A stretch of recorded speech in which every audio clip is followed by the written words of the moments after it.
Hello, my name is Marin Hanson. I'm curator of exhibitions at the International Quilt Study Center and Museum at the University of Nebraska-Lincoln. I am also a board member of the Quilt Alliance, and I am here today to talk about this quilt behind me. It is in the collection of the International Quilt Study Center and Museum. It is called a kantha, and it comes from Bangladesh in South Asia. And I am particularly fond of this quilt for many reasons. It tells a story, and I think that is why it is particularly relevant tonight. The Quilt Alliance is part of its mission is to preserve stories about quilts, and I believe this one does that particularly well. We don't know the maker, unfortunately. We know it was made probably in the 1970s or 1980s, but even though we don't know her identity, we can tell a lot about who she was by looking at her quilt. Now, a kantha is a layered quilt. It's made from recycled clothing, from old saris, which are the wrapped clothing that women wear in Bangladesh and in India.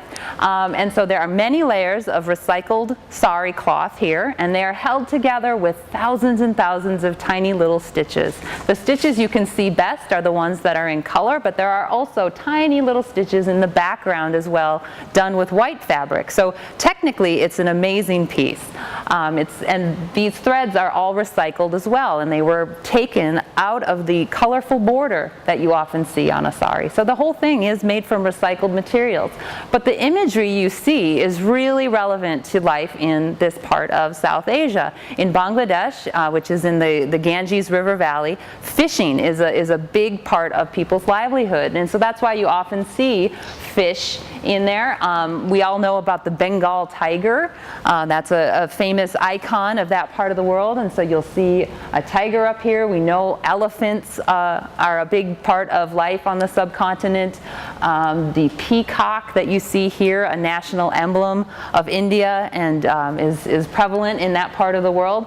But what's really great about this piece is that it has some quirky elements as well that maybe speak to the personality of the maker herself. You see an umbrella. Okay, monsoon season maybe. She's thinking about keeping dry during the seasonal rains.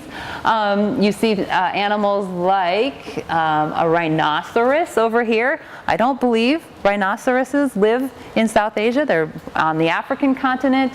And then you see people, like you see this parade, including a bridal palanquin. So a bride being taken to her wedding in her little handheld carriage.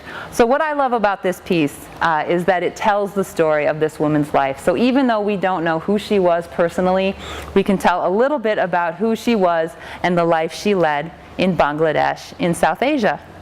Thank you.